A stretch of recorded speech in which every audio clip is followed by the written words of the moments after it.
Hello, everyone, and a very warm welcome to ChaiNet, the agentic commerce podcast exploring how brands are building in an AI world. I'm Rachit Magan, your host, and today's episode is about something that we use every day but rarely question: toothpaste. We care about what goes in our food, skincare, coffee, what goes in our supplements, and also what goes in our dessert, right? But the product we use twice a day, I hope you use it twice a day, is usually just a habit and we don't think twice. My guest today is actually trying to change that. Ankit Agarwal is the co-founder of Fang Oral Care, a clean label oral care brand backed by Honasa Consumer, the parent company of Mama Earth.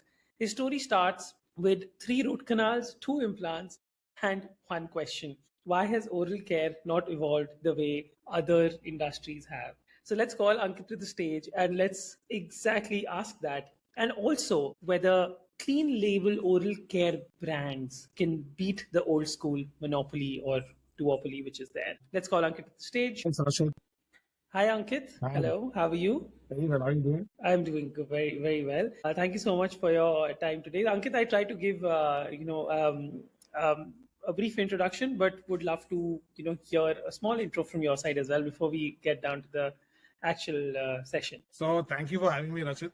I love that you're doing this episode because oral care is one of those categories that everyone uses and no one talks about. And this conversation was long overdue. So, my name is Ankit Agarwal. I'm the co-founder of Fang Oral Care, and we are silently building India's clean label, science-backed, cool but sexy oral care brand, Fang. Sorry, Rachit, I've lost your voice. I'm so sorry. Yes. Can you hear me now? Yes, I can hear you. Right. So, Ankit, your story started with 3 root canals, 2 implants, and a question. When did I understand how the root canals and the implants would have come? I think anyone our age now goes through those. When did the question actually came to you? So honestly, Is this a problem bigger dental than work. just a dental problem? Sure, sorry. So honestly, the dental work was a wake-up call. But the shift happened when I started reading the ingredients on the labels for, everything that I eat or put on my skin. And then I looked at my toothpaste and I realized that it contains ingredients that I wouldn't otherwise use or, put in the products. That's when it stopped being personal. And if someone paying attention like me had missed this for years or for decades, I'm sure so had millions of others. So that's where the shift actually happened and we thought of oral care. Yeah. So, Ankur, we read somewhere that your story started from 3 root canals and 2 implants and a question. All of us have dental problems. Where did the question actually came to you, and how did you start? So honestly, Rachit, the dental work was a wake-up call. But the shift happened when I started reading ingredient lists. I'd become someone who reads labels on everything I eat or put on my skin. Then I looked at my toothpaste, and the product I was using twice a day, every day, was full of ingredients that I wouldn't tolerate anywhere else. That's when it stopped being personal. If someone paying attention, had missed this for years, I'm sure millions of others too missed this. So that's where we thought that oral care is waiting for disruption, and there's a lot of space for an oral care brand, Hmm. which is science backed. Right. Yeah, and this was what year? When did you start? So the idea was conceptualized in 2021, and we actually took this live in 2022. So we took our own time. We took a good 16 to 18 months to get the product right, to get all the paperwork in place, all of that. Right, and you're a second time founder, right? Like before this, you built MyNutraCard, That's and right. from what we could gather, it was doing well.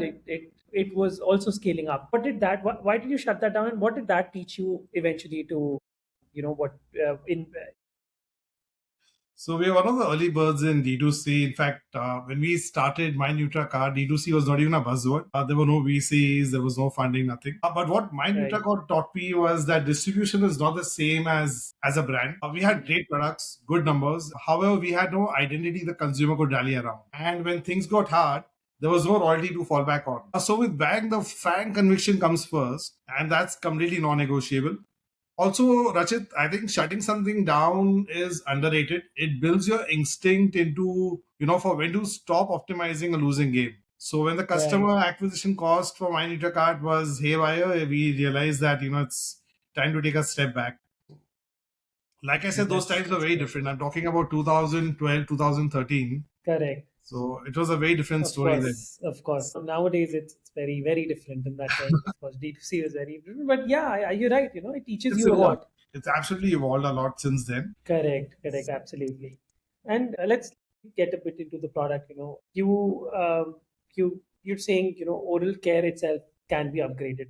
There are brands now who are trying to improve on their packaging and trying to sell cool or Gen Z friendly oral care. But Fang is not just new packaging, right? It's fundamentally you're trying to change something from the root level. There was a mention of nano hydroxyapatite. I'm not sure if I pronounce That's it right. correctly. People have not heard of it. I had not heard of it. So, in simple words, what is it, and and what is your bet around it? So, Rashid, like you rightly mentioned, I think clean label should not be a packaging decision, but a formulation philosophy. Right. And with Fang, one of the hero active ingredients that we use in our toothpaste is called nano hydroxyapatite. So, just so you know, and everyone listening to the podcast knows, your enamel is made of hydroxyapatite. But Okay. when it gets damaged through acid, abrasion, whatever, it can't regenerate on its own, right? Right. Nanohydroxyapatite fills those micro gaps. It's biomimetic, meaning it's literally the same mineral your teeth is made of. It has been used in Japan for decades, Oh, and wow. while the only alternative is fluoride, but fluoride works by hardening the enamel, whereas, like I said, hydroxyapatite works from within by remineralizing enamel. So it's a better long-term bet, and the science backs it. So I'm not sure why so many brands, I mean, the legacy brands didn't use this, in their formulations. I think they were more price conscious and more distribution led. And that's where the opportunity for new age brands like us or modern oral care brands like us exist. But do you think, like, once you start, pushing this, are you scared that other, the big store brands might try to come into this? And you've done all the education, you've educated the consumer, and then the big store brands come in, I always feel, Rashid, if there are more people entering the category, means the category is expanding. growing, Number right? one. Correct. And if a big brand enters the space, they also spend more on educating the consumers or Mm. creating awareness. So that's never something I think as founders we worry about. Right. You have to stick to your narrative, to your story. You have your cohort, you have your consumers to cater to. So we just focus on that. Yeah, I think that's a solid philosophy, and I It think would be that's the hard for a Maruti to sell a Mercedes, right? I mean, they've tried to do that of in the course. past. So if you see the analogy here, someone which is associated to be a low price brand, coming up with a premium offering won't really sit well for them. Correct. Absolutely. Because it's not just the branding, right? It's what kind of consumers relate to you. What is your positioning? What is your brand positioning? So, Rashid, for us, it's very clear. We want to be the Apple, we want to be the Dyson of oral care. And So, we want to be the premium play in this space, right. something which is clinical but cool and modern. So, that's how we are positioned. Very interesting. Oral care in general, I think it's now that people have started understanding that okay, oral care also is you have to read the label behind the packaging. When someone purchases a toothpaste, for example, what should they notice? Like what are the like for any toothpaste? If I'm buying something off the shelf, what is it that I should look at? Like what things should it contain and what things should it not contain? Okay, definitely not salt. I don't think, I mean, a lot of brands say that हाँ, your आपके toothpaste has toothpaste में salt and नमक your toothpaste में namak hai. So, I think that's it's a bit gimmicky and quite hmm meaningless if you ask me. So, Rashid, I'll break your question into two parts. I right think clean formulation, right? With the advent of AI and the kind of awareness consumers have, right clean formulation is non-negotiable. When I say clean formulations, clean label, it means no triclosans, no parabens, hmm no harmful preservatives, right? No artificial sweeteners, all of that.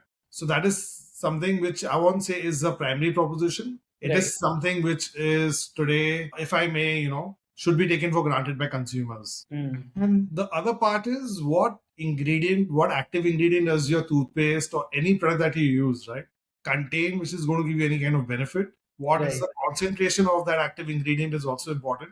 I can tell you there are other brands selling a nano hydroxyapatite based toothpaste as well in India, but we probably will be the only ones in India, and I can say this with a lot of conviction, using a pure 5% concentration. So hmm that also makes us stand about from other NHA acronym for nanohydroxyapatite brands. yeah fair and they use like other brands use like a lesser percentage and all is that They like use a you smaller need to percentage. smaller percentage yeah so you need to basically as a consumer even if You you're need looking to at the evaluate both, product yes.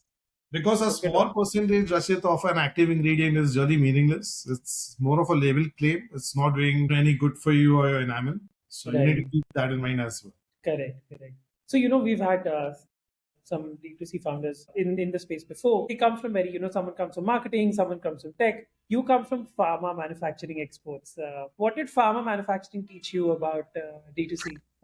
That's a solid question. That's a brilliant question. So I come from a third generation pharmaceutical background, Rachit, and I started my career working in my father's personal care manufacturing company, Right. manufacturing toothpaste for other brands. So I understand supply chain. I understand while most D2C founders obsess over brand and acquisition, which of course matter, but the unit economics of a brand are built in manufacturing and logistics. Pharma taught me to respect formulation integrity, batch consistency, and what it actually costs to not cut corners. Sorry. So you realize that, like I said, use the right percentage of the active ingredient instead of skimping on that. Give your consumer true value for money, and you'll do just fine.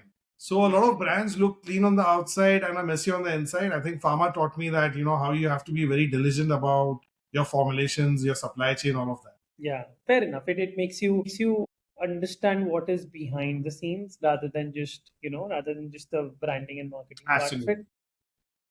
But what happens? Like I've been a techie all my life, right? And the other day I was there were three people on a table, and I was one of them. And this one is building an AI agent, and he was telling the other one that we're our agent is so advanced. We're building this thing called RAG, right?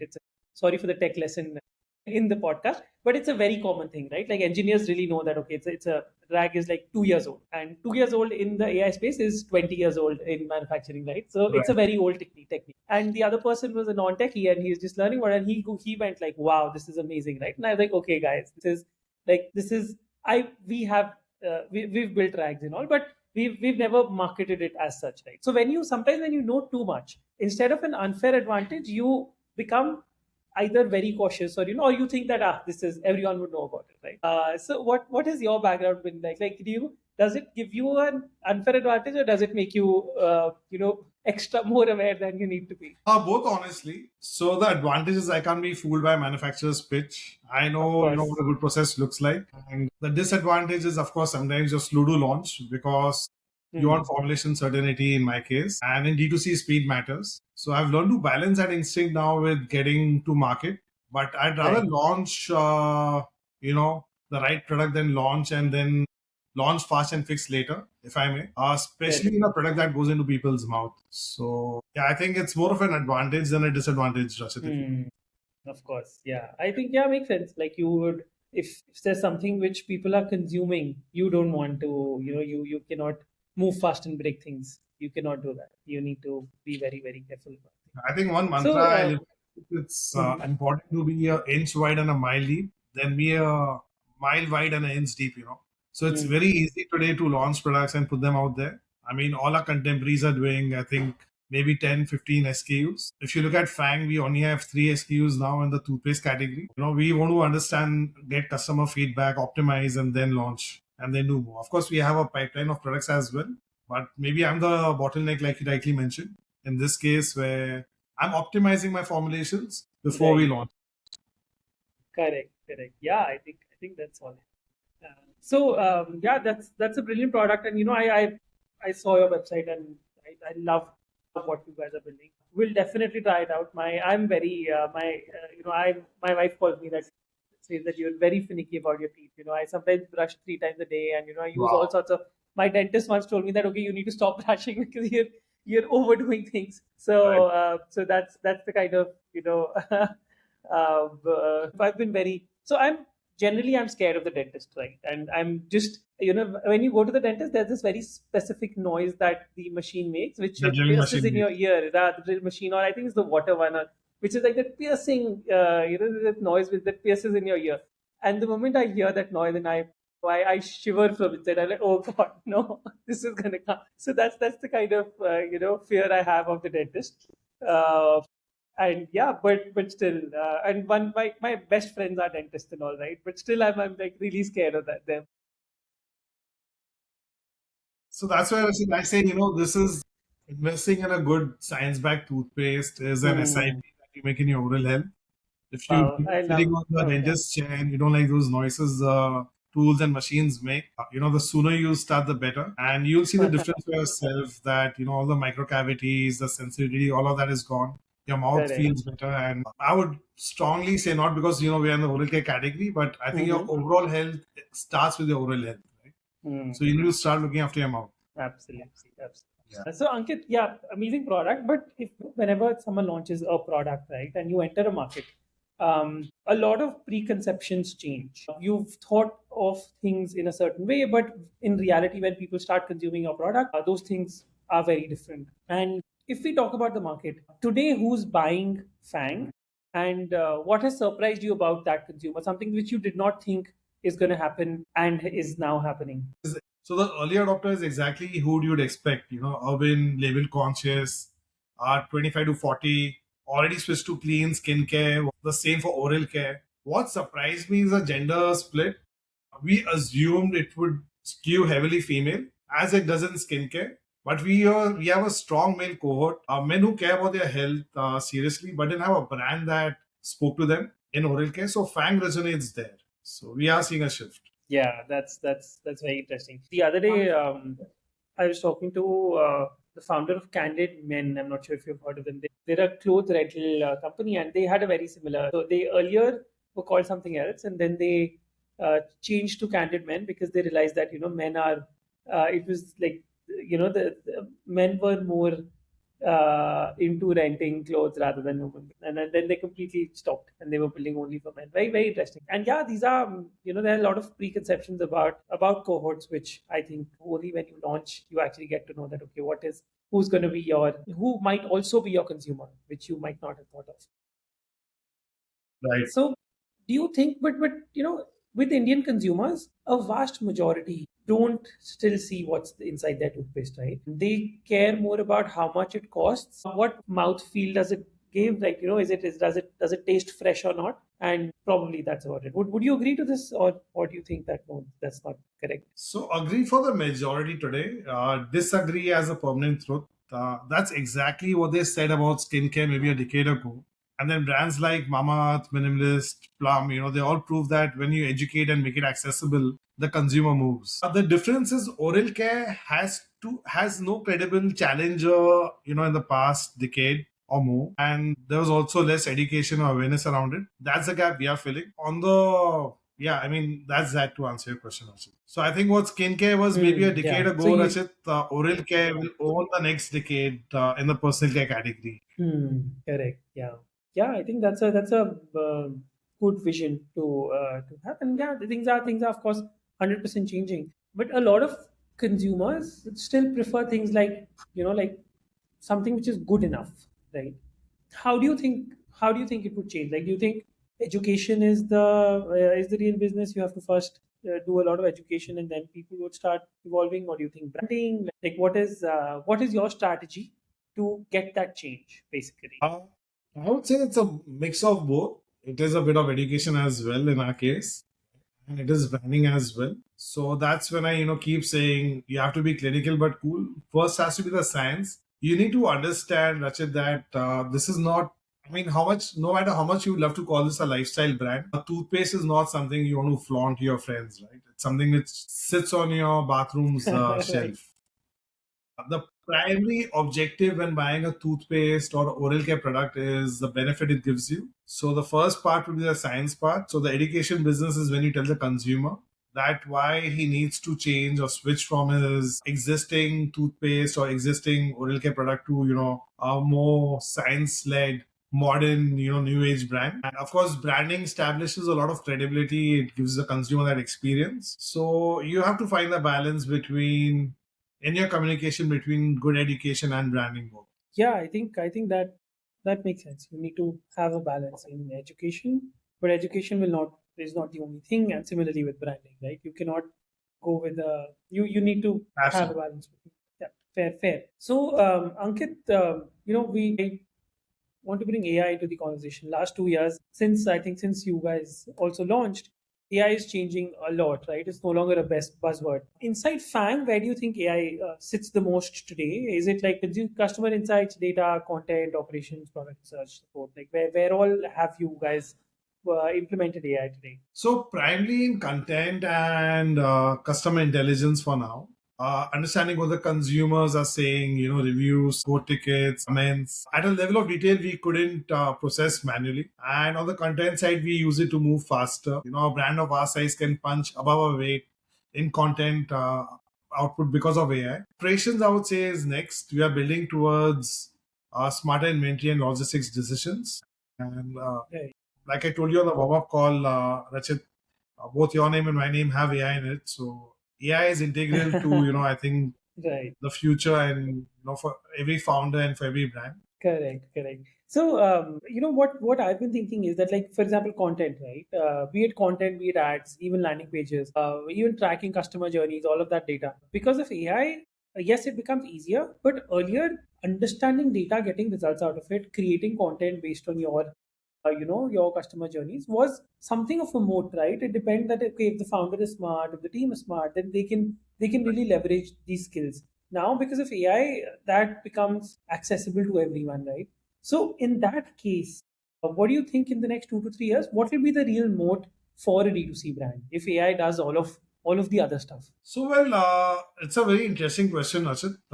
You are right. I mean, we've always been very data driven, right from the days of MyNutraCard. I think all our decisions were based on data, and that should be the genesis for any brand or any company doing whatever business they do. I think while AI can generate content, it can't generate conviction. So a brand with clear defensible belief system will always cut through because the output reflects that clarity. Brands that use AI to say the same thing as every other brand, just faster, will down in the sameness. So the moat, do you actually stand for something or something the customer can trust and remember? I think that's where the difference is. Yeah, fair enough. Like it still gives you the tool, but to build conviction, you will still need a human. You absolutely need, yes. Think of AI as an enabler, I would say. I mean, nothing else really changes if you ask me. Principally, the way you run your brand, the way you run your business, the way you operate, you think, all remains the same. This is just an enabler now. You Hmm. should use this to your advantage. Fair enough. So, if we talk about the bigger Fang journey, where Fang is going now, you guys are of course backed by Honasa.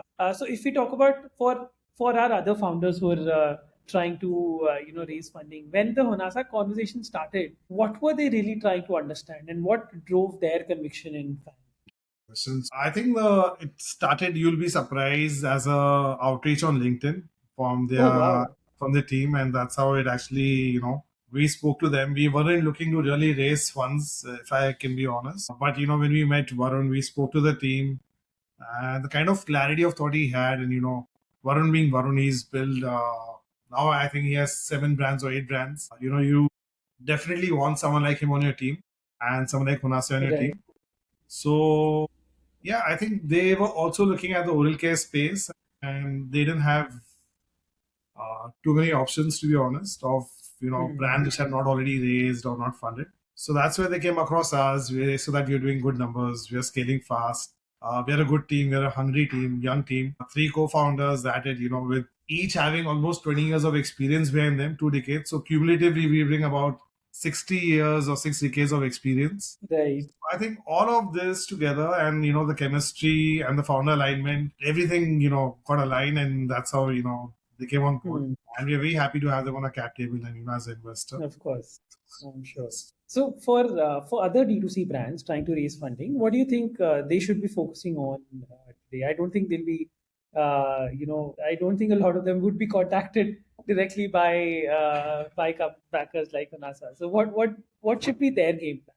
Rashid, I think for any D2C brand, right, their game plan should not be to raise funds, number one, to start with. Hmm. Their game plan should be a single point agenda is to, listen to the consumer, build a credible brand, learn early. I think raising early is not the right way to do it, in my opinion. I mean, that's what my experience tells me. Otherwise, sometimes you're spending the money that you raised too early on, pushing products that don't have a product market fit or don't resonate well with the consumer. So I think it's important, as founders, you learn first, listen to your consumer, be humble, stay grounded, and once you realize that, okay, I'm onto something big, I have consumer love. So, Brian Chesky is a founder I follow. He's the founder of Airbnb, of course.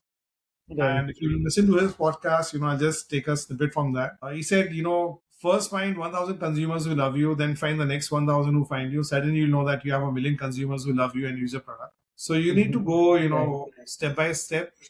Just getting funded, just getting raised, and, thinking that, I'm going to go all out there and get a million consumers to start using my product straight away. I don't think that should be the right strategy for any co-founder, any founder, or any brand Right. for that reason.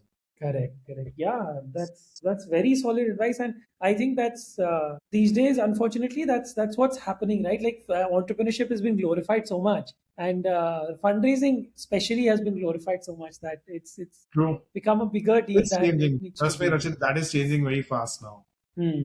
Yeah, the investors are very smart individuals. I can tell you that.